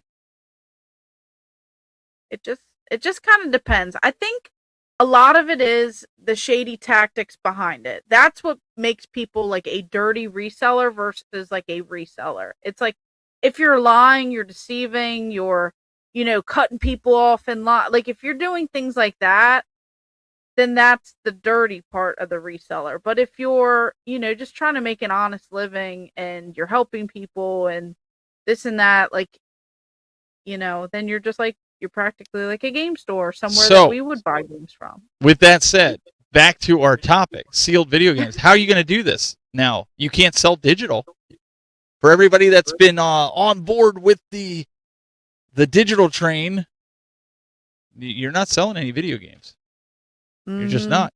And when you go to trade in your Switch or your PlayStation, it's going to be tied to your account. So all that extra money that you were using for those, like we talked about growing up, we would take those games that we had, even some sealed that we just never played. I had that Zombie U for Wii U when I traded in back before I was collecting. I never even opened the game. And they gave me a little bit more money for it, but I used it to buy my son his first Switch. You're not going to be able to do that anymore. Teenagers, they're not going to be able to take their games and trade them in and get money towards a new console with that. Yeah. I mean, this is going down like a whole path. It's, I don't know. I guess people just think that we all have money. Like, I guess people just think that we're just going to spend the money one time. Yep. Because they're not making any money by, other stores selling used or, secondhand and things like that. So, I don't know. I don't know what we can really do at this point because it's not going to help anyone out. It's going to make everything harder, and they're just going to make it so that we have to accept that. Like, we just have to deal with it and have to, spend that money and then not be able to turn around and recoup any of it. We spend the money one time, we get the experience one time, and then we just move on. Like, it's nothing. And they get all the money because there isn't a secondhand market. There isn't this whole, you go to GameStop, you go to a mom and pop store, you go to this, you go to that. Like, they're just going to make it all harder for more people to get into. Well, that's what I'm saying. Like, how many of you guys in the chat room right now remember when you grew up, no matter what system that you were big in, whether it was Nintendo, Genesis, whatever, you fill in the blanks, whatever era you grew up with, Atari. Do you guys remember taking your old games and selling your old system for an upgrade? Kind of like what we do with iPhones, right? You don't keep your iPhone or your Android device. You trade it in, get a new one, that sort of thing. Do you remember when the latest system came out and you were like, oh, I could trade in all these games and I could trade in my NES, Brandy, and I can get the Super Nintendo when it comes out because the Super Nintendo was $200. The Nintendo was $100, but they would give you $70 trade-in credit for that. And then if you had the Power Pad and the Zapper, I think you would get close to $100. And then if you had each game, I think the games they were giving like between $5 and $10 for the games. Like, unless you had like popular ones like Tyson's Punch-Out, you might get 12 to 15 on it. But my point is, we would take those games and the Zeldas and stack them up and take them in and trade them in for a Super Nintendo or Genesis, whatever your poison was. That's how, as kids, that's how we got the latest systems, unless it was Christmas or our birthdays. And even then, we didn't necessarily get them because $200 back then, that was a lot of money to our parents. Like, what does that equate to today? Who's in economics in the chat room here? Is that like $850 today's money? I don't know. Is it quite that? I know there's I don't like know. a little Inflation's little going thing up. that you can do. Like, you just put like whatever year it was, like 200. I don't know, 1990. Somebody can figure that out in the chat room. That would be awesome if you want to put that in there. But my point is, kids today, I mean, that's how they have to get stuff. That's how we did it. That is. It's how we did it. And yeah, $200 in 1990 is $511 today. Okay, so there you go. That's a lot of money. That's a lot of money. So, like, I don't know if you guys had that, but I didn't get consoles the first go around. I'd have to wait till like the following year when it would go down a little bit in price. I was always a year late or 2 or 5. My Nintendo, my parents got us the Power Pad set, so that was probably what, almost a year and a half after it was out. Yeah. And then Super Nintendo, my brother got, I think it was the Christmas the first year it was out. I think he got it. Same with Nintendo 64, but he paid for some of that stuff himself. But even, you remember when the consoles went up? They went up to $300, and that was expensive. And that's close to $600 today or more. So yeah, everyone's talking about upgrading phones and stuff too. I mean, technology. Oh my gosh. I'm still on an iPhone 13. I'm upgrading this year, and my kids know they keep their phones perfect. They can bang up the screen protectors all they want. They keep them in a case. Every 3 years we trade them in. We get AT&T will do the deal for $700 or $800 off of the new one, and then I make I'm the gonna have payments. to do something because I'm running out of storage and memory, and my phone keeps saying you need to update to iOS 18 or newer. I haven't updated my phone since I bought it. Because I know it crashes it, so I haven't updated it one time. And I actually would can't make it use- run better, but Yeah, I can't use Airbnb or anything because it says you need the latest version. I can't log into GameStop. I can't use any of the apps because it's all outdated. oh my goodness. All right, so what we're going to do right now is we are going to talk about really quick before we get to the community. We got a lot of community videos, but what we're going to talk about right now is what we played this week. I think we beat this topic to a dead nail, and then we're going to, like I said, we'll hear from the community. So let's take a look at what we're playing this week. We actually played stuff. I think I need this game. I think I need this game. Huh. Oh, DuckTales 2. I think I'm going to take this game. Wait, what? And then I think What are you doing?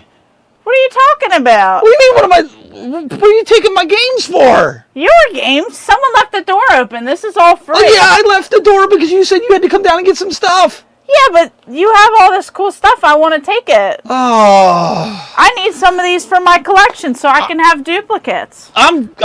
Stephanie! Look, DuckTales 2. So we are back at the Game Masters, having a great old time. Tired of waiting on my old co-host over there who just takes his time with everything, you know. So I have to be over here. Excuse me. What are you doing here? I was tired of waiting on you. What do you mean you're tired of waiting on me? I'm over there eating. I'm tired. Exactly. He's tired. He's I old. am tired. He's tired and old. Always waiting on you. I was talking to the people and telling them a little bit about the Game Masters, our setup here. Tell me about our setup here. This setup is taller than me. Let Fact. me tell you. First time you're telling the truth all weekend. What's that supposed to mean? Hey, I'm just saying, it's convention season. You guys can make sure to follow us because we're going to be streaming live on her channel, my channel, Yes. and pretty much anywhere video can be found. Exactly. So and you get to see the Game Masters everywhere and in person now with our awesome setup here. But even better, you get to watch her get beat live from the audience. So make sure you guys There tune we in go. as we bring you live coverage of all the conventions that we're at this year. You know what? Maybe they should start playing you because I want to see if I'm you're going back any to better. eating. Goodbye. There he goes. That's what we're dealing with, folks. So thank you for watching.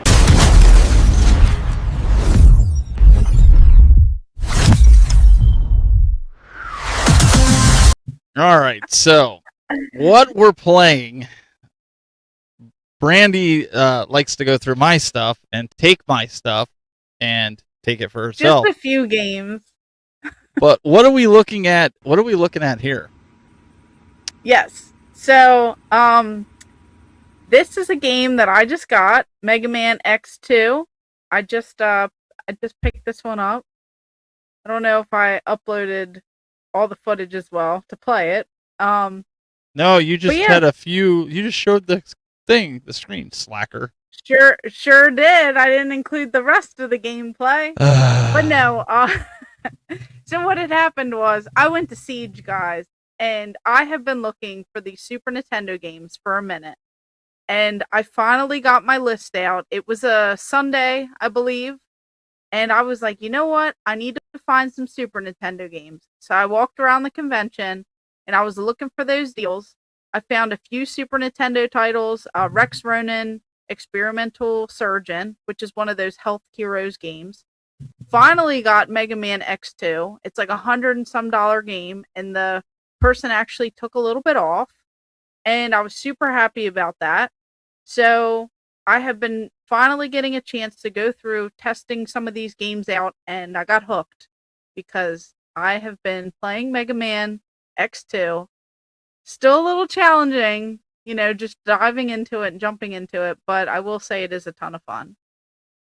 It looks a lot of fun. I love the Mega Man games. I love getting them. That's a rather pricey game, to be honest. So yeah, I think they wanted like $160 or something, but they took some money off because it was yeah, Sunday. they gave her because she's a YouTuber, and then she's gonna turn around and sell it. It wasn't even that, and I'm No, not just even kidding. going I'm to sell. kidding. I I'm gotta kidding. keep it. Everybody knows you're not gonna sell it. So, because I just got my video out today, so y'all need to go watch it. It's on YouTube after the show. You need to go watch it. It's on the review of the handheld, the RG43V Pro from ILPC, the little handheld that I've been using for vacation and stuff. Brandy, I've been taking this thing everywhere, and I've been playing with some crazy taxi. Been having some fun with it. And this is an awesome game. I thoroughly enjoy Crazy Taxi. I forgot how much fun it was, and I had to put Crazy Taxi 2 on it. And I've been playing Sonic Adventure 2, but I just picked one game this week, so that I've been playing. Yeah, I saw that. I saw that in your video that you just did. Yeah. Reviewing that handheld. You were playing the Dreamcast games because you wanted to, test out how those run because they. Oh, What? She's breaking stuff. What was that? I'd say Spider-Man jumped off the shelf and some Pokemon stuff. Well, they all leaped off the shelf. well, am I wrong though? Am I wrong? Like, is anytime you get like one of these handhelds with the retro games either pre-installed or you have to install the games running like Emulation Station or something along those lines.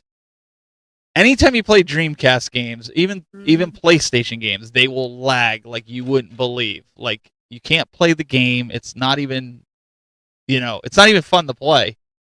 So that was my test to see if this thing really could handle it. So you guys got to watch the video. I show it on there. It came out earlier today. I know I've been slacking, but I did get it out today. I said to Brandy, I said, I got to get it done before the show so I can tell everybody to go watch it. So you guys can go watch it and tell me what you think. $99, Brandy, is right now. You can go on Amazon and buy it for $99, or you can use my affiliate link that's in the video so I can get some kickback on it. Hey, shameless plug. What can I say? That's the way to do it. You should check it out though, because it did look like a great time, and then you get to play it, on the go. It's digital games too, folks. Digital, not physical. Here we go. They're saying the ghost of Ahmer's tub is showing up. Yeah, I'm like a little concerned now because I'm like, what else is about to fall? Oh boy. Well, they were in your room putting the windows in. Maybe it was loose on the shelf and it decided to just. No, that's the thing fall. I put up there right before the show. Oh, okay. Okay. That was an oopsie on me. I don't think anything broke. It fell on carpet. It should be fine. And they're a bunch of party hats. Sounded kind of rough. All right. So now what we're going to do is we're going to transition to the community question. So the question that we put out there, sealed or unsealed, what do you do? And a couple of you guys sent in some videos, and we really appreciate it. And so let's take you to those right now after a few little blurbs. Did you see the door anywhere? What are you looking for? Well, there's supposed to be. You said you wanted us to check out the game room, but I don't see a door anywhere. Not here, not this game room. Not this game. Well, They're supposed to send us their game room clips. Oh. We're supposed to check it out online. Why didn't you tell me that? I just thought you'd figure it out. You're supposed to use your brain and think a little bit. Well, I mean, I saw. All right. Anyways, so if you guys want to be featured on the Game Masters on a Wednesday night, we love seeing game rooms. I love game rooms. I know you do. I tried to take over your game room. And she actually stole one of them. We'll get to that another time. But anyways, check it out. Send us in your game room so we can check it out because, well, she'll come by your house and steal stuff from you. I'll take it over. It could be my game room too. So I want to see what you guys got going on. So she can steal it from you.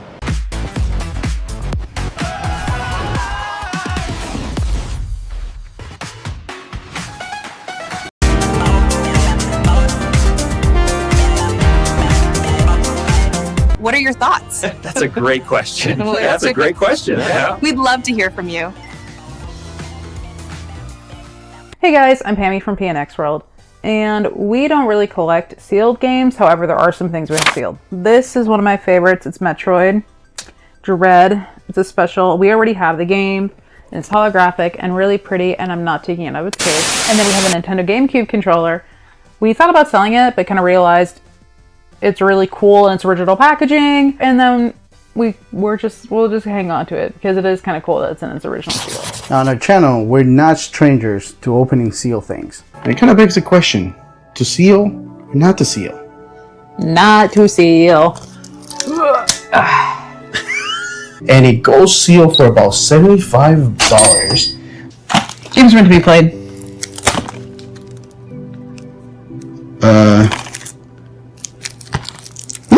Okay. Let me see. We're gonna anger the internet right away. So seal and bully, about 20 something bucks, I think. Oh, we're gonna smell. What is this? 2000, early 2000s. Yep. I always love doing that. Yep. And in the spirit of opening seal stuff, there goes another one. I know it doesn't mean as much, but still, it counts.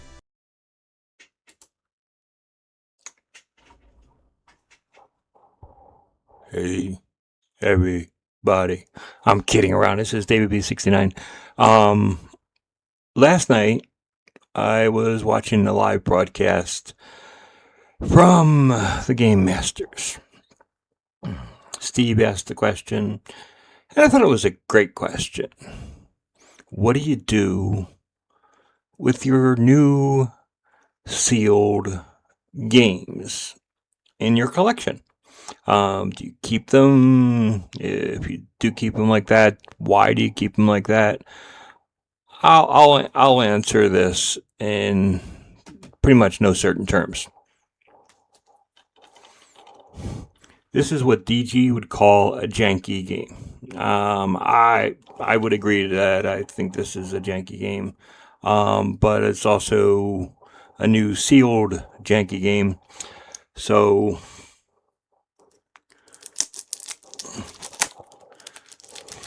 this is what you do. You rip it off,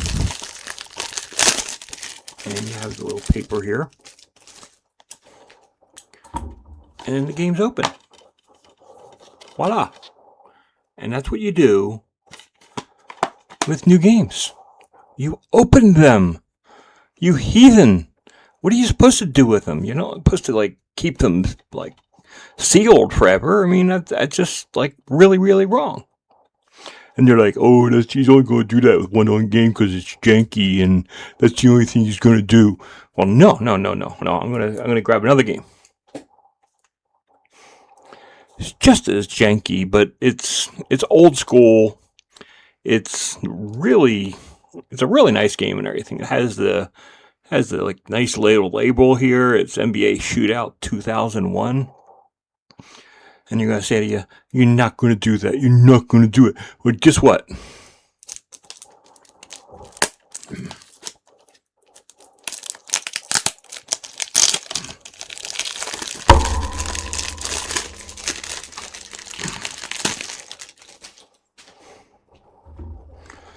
And you always get this little stupid thing and everything. You have to figure out where the crease was, and it's remember these little guys and stuff and everything where you had to pull, and then you had to pull, and you had to do this all perfectly.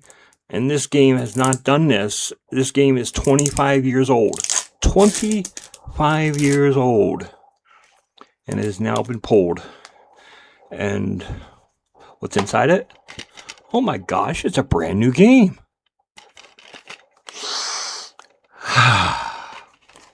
And a brand new manual. And look, you can get into the PlayStation Underground. Sign up now. That way they can tell you that your physical collection isn't good anymore. Please, people. Everybody loves physical media.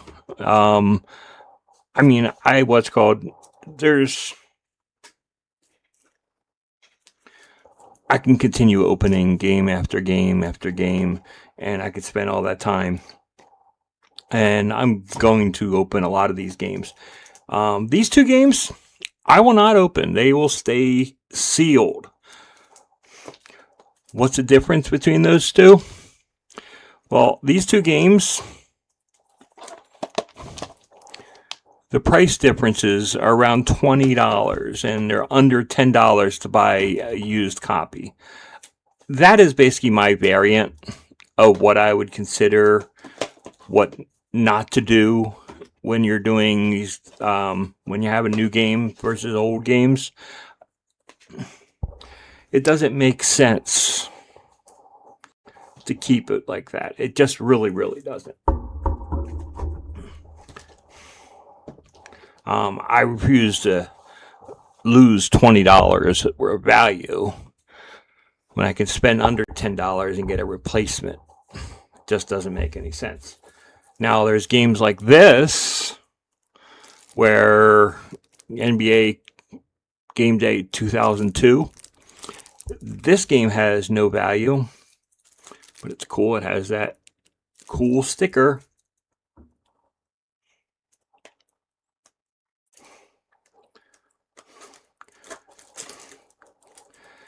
I have no problem doing this one, mainly because it's a cracked front case. So in my opinion, the value is already dropped from that. So nobody will consider that like new just because of condition.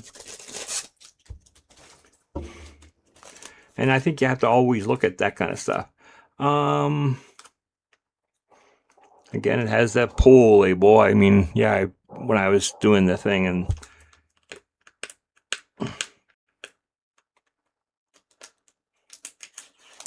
but the satisfaction of doing those pull labels, I miss that in games. And there's another PlayStation Underground advertisement. But that nice new smell of a fresh new game doesn't get old.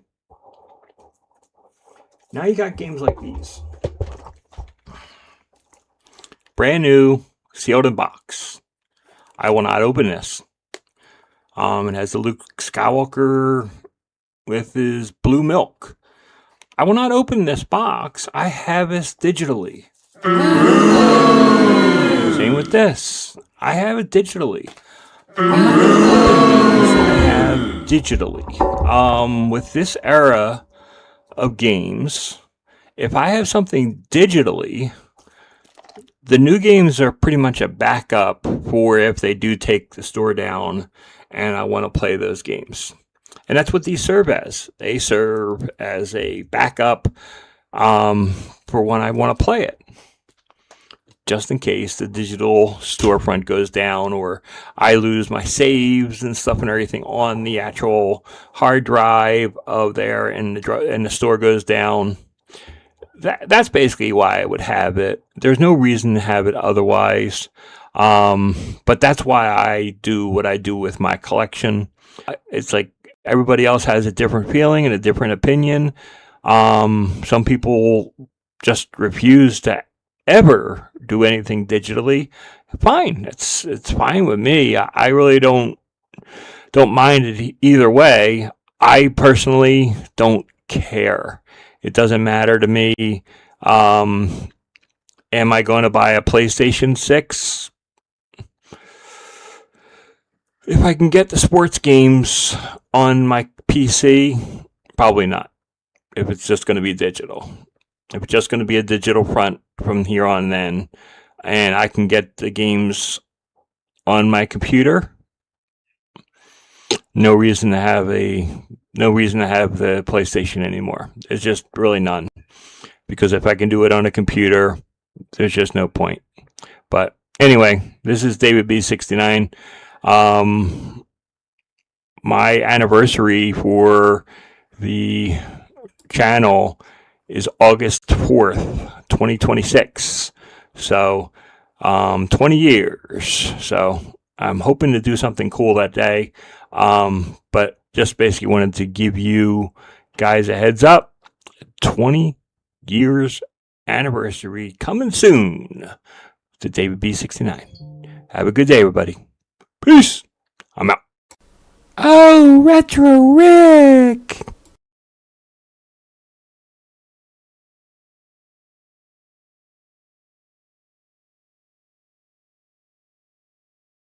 Hey guys, it's Daryl again. Should we open physical games and play them? Games are meant to be played, like I have with these games sitting right here. I'm about to open these up and play these. Most of my games I don't have sealed. And the one or two that I've had in the past, besides my Pokemon Blue, I've opened up. And the main reason why is they're meant to be played. Games are meant to be played. There's nothing wrong with that, and they're supposed to be played. Each to their own with their own collecting and what they want to do, but at the end of the day, games are meant to be played. This is Daryl Best signing off. Have a good one. And since while we're at it, Stefan's always saying, and Brandon's always saying, show us one of your gaming things. Here's one of my shelves that I did myself, along with Kirby,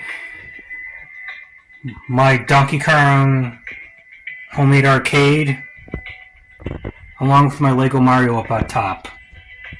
Alright guys, have a good day. Hey there, Game Masters. Great topic this week. The discussion of sealed games. Are they an investment, or what exactly are they? I think all of us are a balance between being gamers and collectors, and I'm mostly probably 90% gamer and 10% collector. Other people can be the inverse of that, and that's fine. I think that a lot of people are critical of those who have these games sealed up like they're trophies on a wall. But I have a good friend of mine who runs MIB Master Toy Museum on the YouTube, and his goal is to have mint in-box toys from mainly the 70s and 80s in his collection. And he made a point that I'd never thought about but makes perfect sense, which is when you see it sealed, that's the way that you saw it in the store for the first time. That was where the product had the maximum potential for what it could be.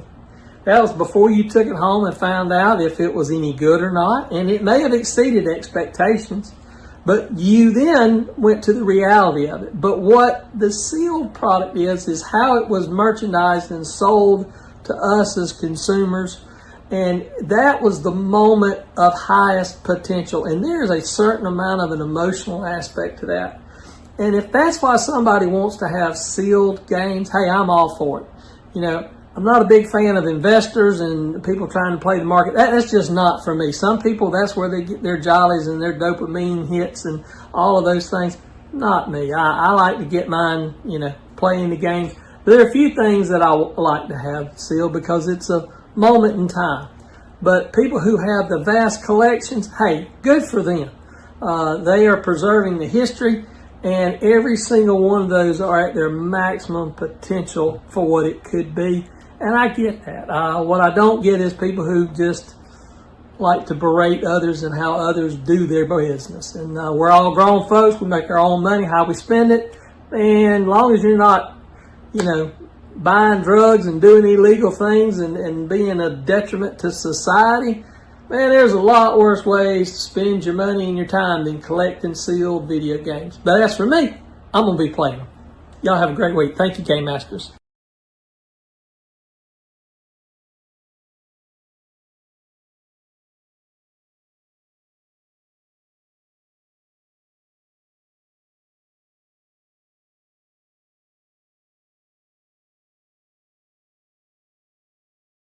I just listened to a little bit of it, but 8 minutes is a long time, not gonna lie.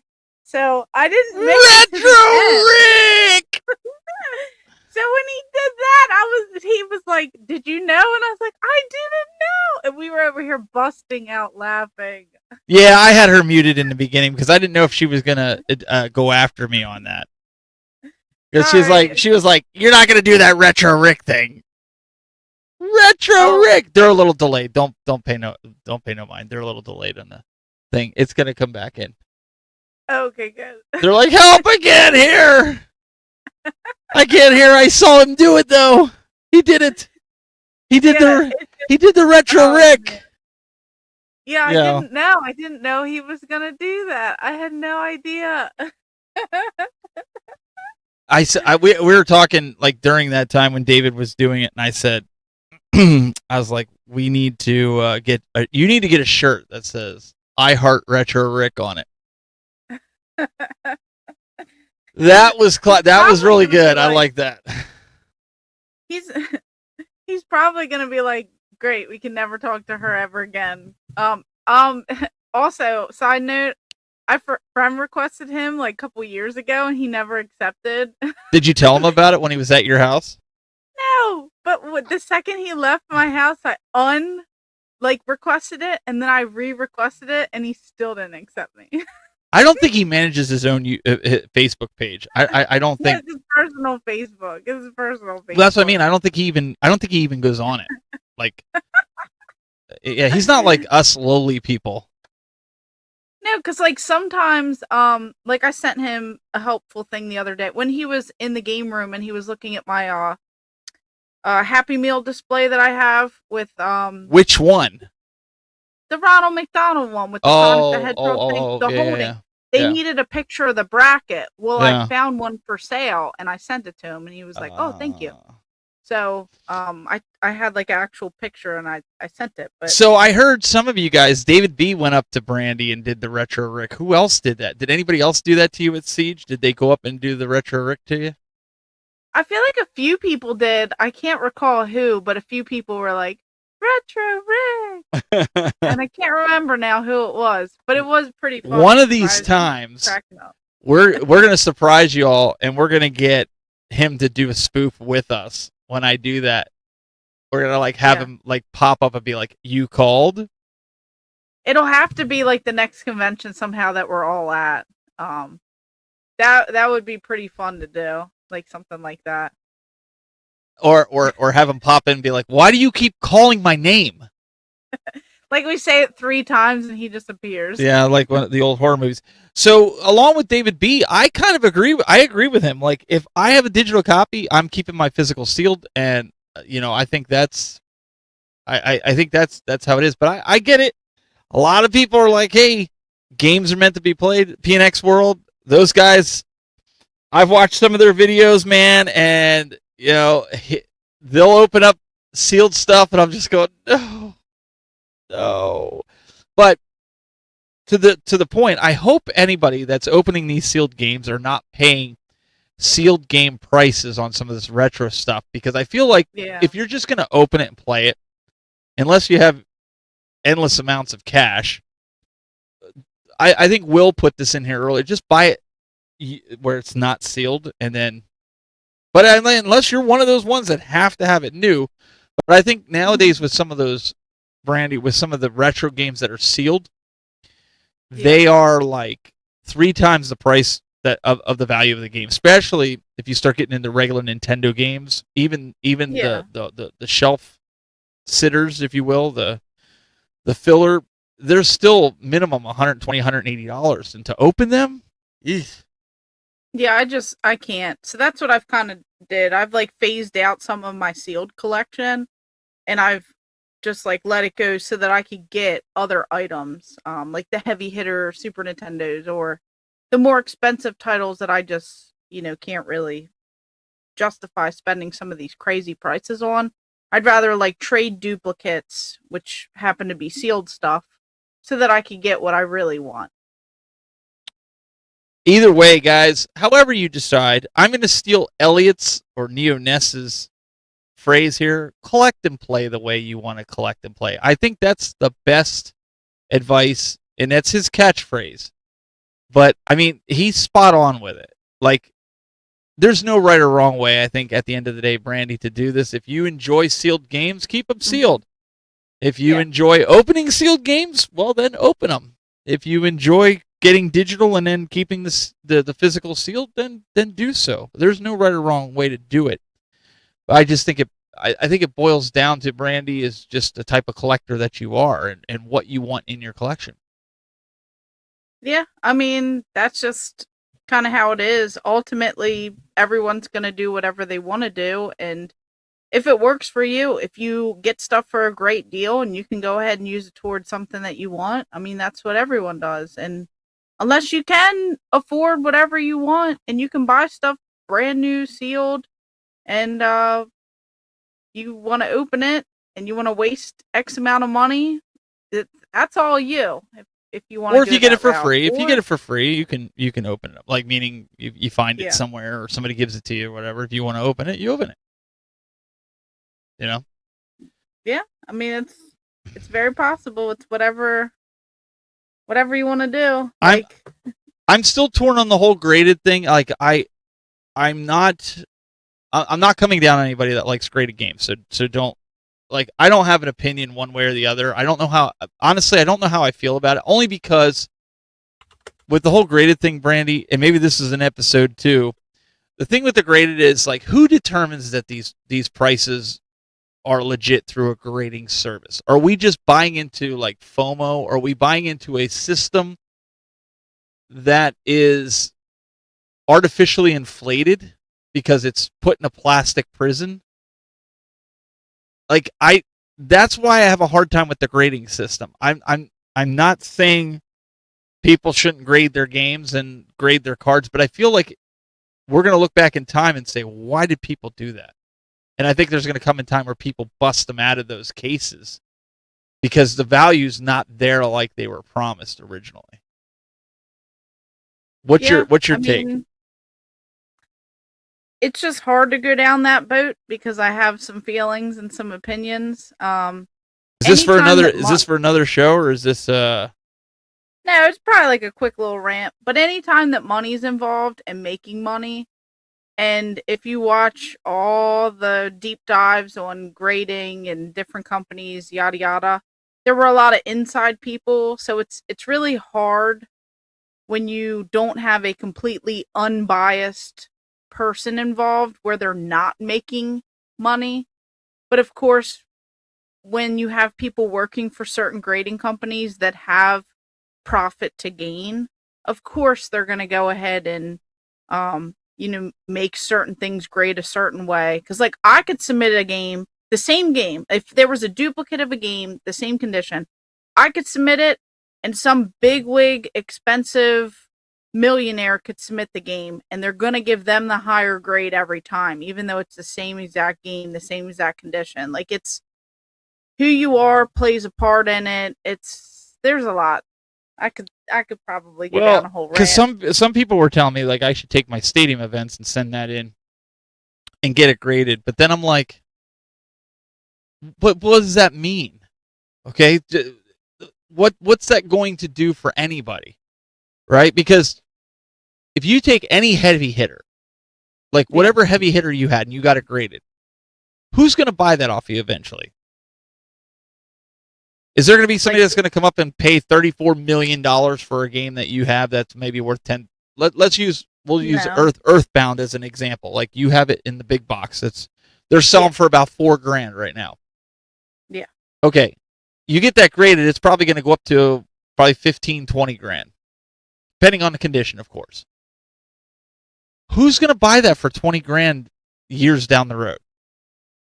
I don't think anyone years down the road. I think people did it when it was the hype because it was a braggy show-off thing. But if you took it right now, if you took it to Siege next year, if you did that, you're going to end up coming home with it because nobody's going to buy it for that price. Yeah, they're not going to pay that. There's so many people at these conventions that I've seen the same merchandise, the same overpriced whatever, people holding on to these high-end items. They lug it to every convention year after year after year. I have footage of the same exact stuff.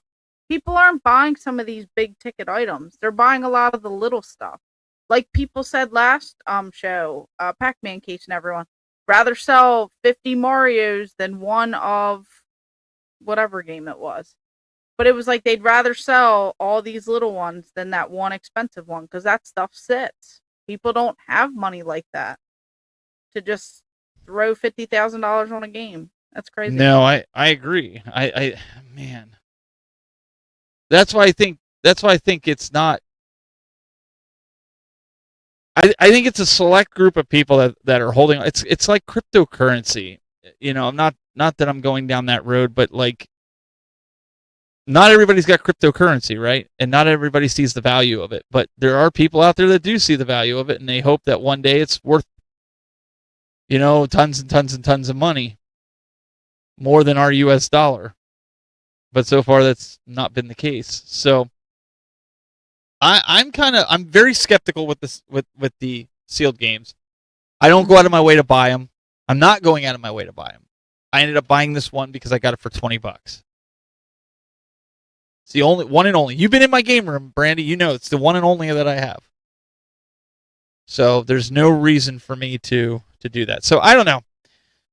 But I can tell you one thing for sure, and you can take this to the bank. You won't be grading any digital games.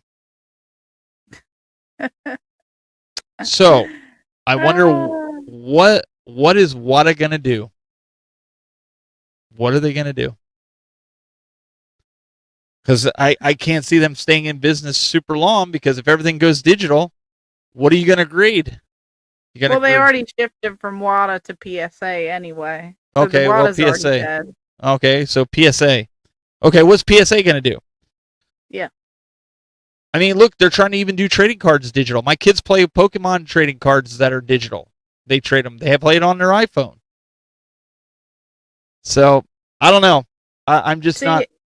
I'm not into it. And then people talking about a reseller who also collects would be able to afford 20K. But are they going to pay the 20K, or are they going to go ahead and get a better deal and That's only right. pay 10K or 15K? And then grade it themselves. They're not even going to pay the crazy amount. So you guys got to remember something, and I say this to people all the time. I don't care what price charting says. I don't care what eBay sold says. Your collection, your games are only worth what somebody's willing to pay for it. So it could say that you're like, my whole gaming collection could say that it's worth $50,000, but unless somebody's willing to pay that amount of money, it's basically worthless. Just like anything else, Brandy could have $1 million in video games. Take for instance that Mike Tyson's Punch-Out standee that you have in a box. Yeah, it's going for what? People are saying that they've gotten 11 grand for it, but you could probably get 15. You're only going to get as much as somebody's willing to pay for it. That's the value of it. Someone's not going to pay that, then it's not worth that much. Correct. And I do appreciate Larry the Batman fan. Thank you for the $5 in the chat. Definitely appreciate you being here. But yeah, things are only the value of what someone's willing to pay. So it could be that Mike Tyson's Punch-Out could be worth $15,000 or $20,000 because an opened one just sold for around $10,000, guys. And mine is completely sealed, brand new, never opened. So it has to be worth more than that. But is someone going to buy it for that price? Who knows? Yeah, that's the thing. People aren't gonna pay for it, especially not in this economy. So you're gonna end up, you're just gonna end up seeing things go down. No, I'm not selling my stuff for 10K or 50K or whatever. It was just I was making a point here, but yeah, only 50K. I was using it as an example, guys. Come on. It's probably a lot more. But my point is that you're not going to get. First of all, how many of these guys that resell games, they only give you 30 to 40% of the value? Yeah. That's all they give you, and they'll sit there and say, "Oh, that's all I can give you." 50. Yeah. I think Retro Rick even said he does 60 to 70%, but some of these scoundrels, like 50 to 60%, I think. Yeah, some of these scoundrels, they're like, "Oh, I can only give you 30 to 40% of the value," and then they'll turn around and sell it for 70, 80% of the value with a little bit of wiggle room to make you feel like you're getting a discount. Or they buy it in lots, and that's another way that they supposedly give you more money is if you sell it in a lot. But in reality, they're getting a lot more value for their dollar, and that's why they do it. And they'll turn around and take each individual game and sell it at maybe 95% of value so they can make a buck, and they're still making money on it because they only paid you 30 to 40% of the value. Most of the time, it's like 35%. But that's a whole nother story. We could go down this road, and we could, Yeah, Kevin, I'm not talking about you. I know you give. There's a bunch of different guys in here. I don't want people to think I'm talking about because I know Kevin owns a store. Kevin will probably even tell you there's shady guys out there. They'll do 30. In fact, Brandy, I saw a YouTube video. The guy went and did one. He's like, "Am I a bad video game store owner that I only give 30 to 40% when somebody wants to?" And people ate him alive in the comments. Probably, yeah. Ate him alive. There wasn't one positive comment to it. So. I'm not saying everybody does this, but these are the guys. And I also know sellers, they'll sell they'll sell something, Brandy, which we've seen at conventions where the label's torn off and they're asking top dollar for that game because it's a rare game, but it looks like it's been run over by a truck a few times and faded label. I'm just like, whatever, man. So there again, he might have a value for $80 on that game, but to me, it ain't worth that. It's worth $40, so I'm not buying it. I'm going to pass it. But you know what? What do we say, Brandy? There's a sucker born every day. Yeah, because somebody will people buy will.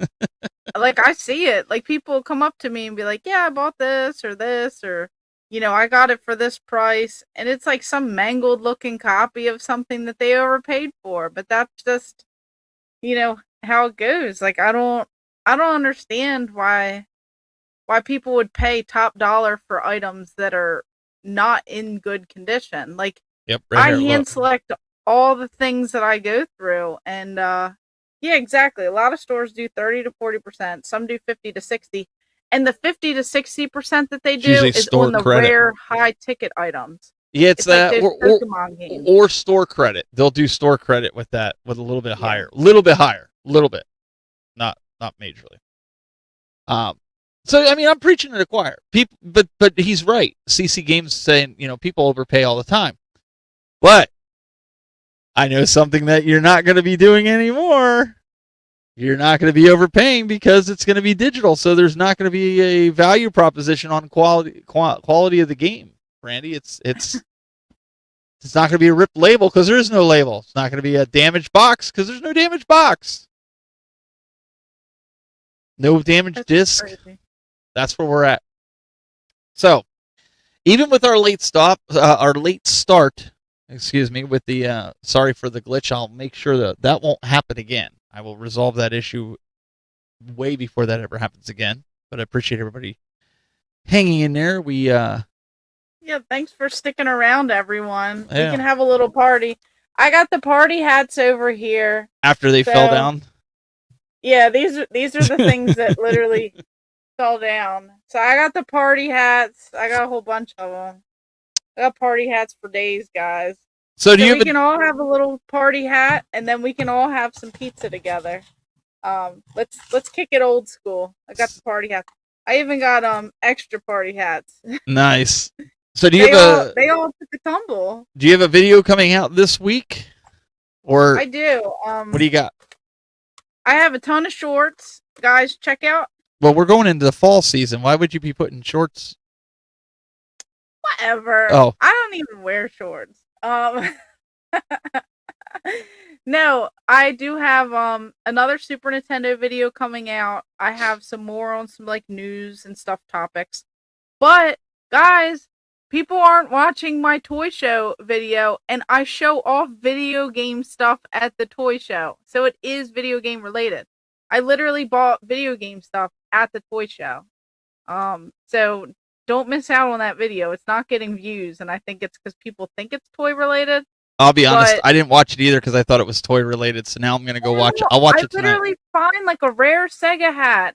I'm sorry, a lot of toy. I just don't watch because I'm not interested in toys. Like I would watch it just to help you out. But it's all Nintendo. But if there's like games in it, I'll watch it. I'll watch it tonight. Yeah, I'll watch it. 100%. I found like weird Nintendo oddity things. Yeah, I did buy a couple toys, but most of the stuff in there, I went around and I found like some rare stuff that's like Nintendo watches and Mario stuff and vintage things. So definitely check that out because now I didn't find any Legend of Dragoon toys. I did find a Crash Bandicoot. Actually, it was a Coco Bandicoot toy. But yeah, it's more video game related, not just toys. Like I didn't go and talk about like everything in this room. Like it was literally video game related. I mean, it's cool that you're into it. I mean, but there's only certain few toy items that I collect, and that would be stuff related to video games, like or Legos or something like that. But I'm not really into. I don't have that kind of room. I mean, I got enough with the arcades and stuff over there. Just like a lot of these guys could care less about like the home arcade space and stuff like that. So that's why we don't get into it. But that'll be cool. So that'll be coming out this week. And for me, I just put that video out today about it decimated my whole game collection. You need to go watch that video after this. It's shorter. It's 12 minutes. And then I have more videos that I have to get out because my boss told me here that I have to get more videos out. And yeah, I did. She did. She yelled at me. So I will have a review of the gaming chair that I have that coming up, which I have that. I have the guns for the PS2 that I need to do. And I also have another chair that I took to the church office to do a review on. But that one will be simple. That's something I could throw up anytime. But yeah, I think that's it. That's all we got this week, guys. And if you guys want a specific topic, Daryl has been the king of getting us some great topics to talk about. And you guys also have done that. So if there's something that you want us to talk about, leave it in the comments on either video, my channel or her channel, and let us know or send us a message. We're happy. But keep those videos coming. You saw the video about show us your game room. PNX World, yeah. I'm looking at you. PNX World. Yeah, because they got an awesome pickup at Siege. Man, so I see these guys all the time. Room. Yeah. A bunch of people in here, but that's just one I'm pointing out. You guys go subscribe to PNX World if you haven't done so as well. They're great content creators that are also out there. If you're looking for gaming stuff, get out there and do it. But get those videos out and get them to us. Thank you again to everybody who submitted one this week. Mm-hmm. Love the perspective. Yeah. Brandy, that's about it. Time to head off into the sunset. Yeah. Grab your pizza on the way out. We'll see you guys next week. Just keep going. Why did he have to stop? He was like, I'm going to wait for you to start talking. Are you done now? Or are you going to start talking again? Okay.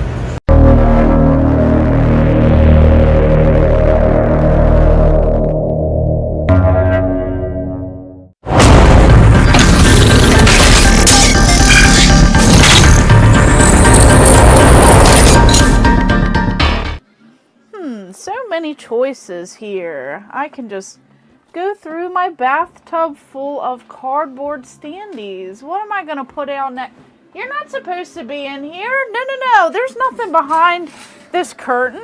There's nothing in my bathtub. Occupied. I said it's occupied. What are you guys doing? I gotta go. You gotta go. The show's over. Go. I gotta go. Hey, Brandy, I'm gonna go use the restroom. I'll be right back. All right. Steve from the Tech Buzz Gaming. Hey, look at me. I know tech stuff. I press buttons. Do. I got 3D printers. I think I'm good at games, but I'm just old.